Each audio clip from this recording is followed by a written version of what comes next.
All right, so in this video, we're going to be looking at how to add and simplify square roots. When we say adding, we often mean adding and or subtracting. So what we're going to need to do for these different square roots is we're going to need to first simplify them, and then we can identify any common square roots, any common radicals that are left, and then we can add like terms together. So recall that when we're simplifying radicals, we're going to try to separate out any perfect square factors and anything that's not a perfect square factor. So that's what I'm going to do first. I'm going to factor each of these into a perfect square and then whatever is left over. In the case of 75, it's going to be 25 times 3.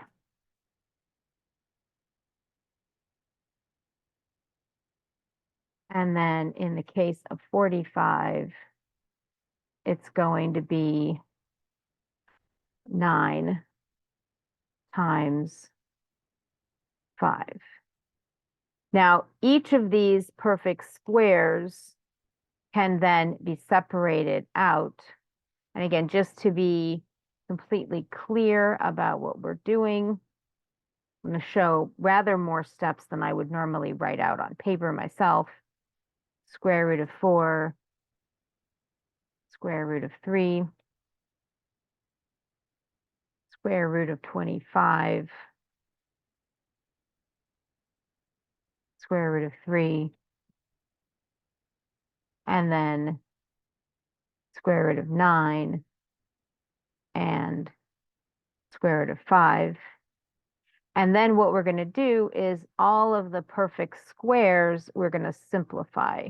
So the square root of 4 is 2. And the square root of 4 here is also 2.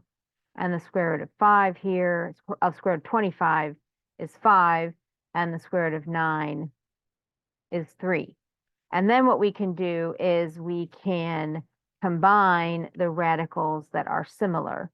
So 2 square root of 5 and minus 3 square root of 5 are going to go together. So we'll put those in parentheses. And then these two can also go together.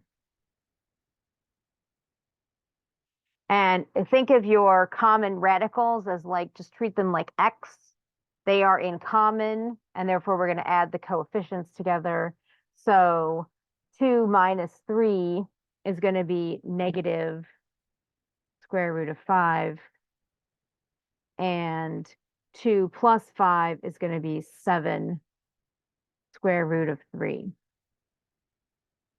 And then math people, we like our positive terms first. We don't like our leading negatives. So in principle, you could then rewrite it like this. But there's nothing that you can do with it after this point. Radical 3 and radical 5 are completely different numbers. And, you could throw this in your calculator to approximate it. But if we want exact values, this is the last thing that you can do.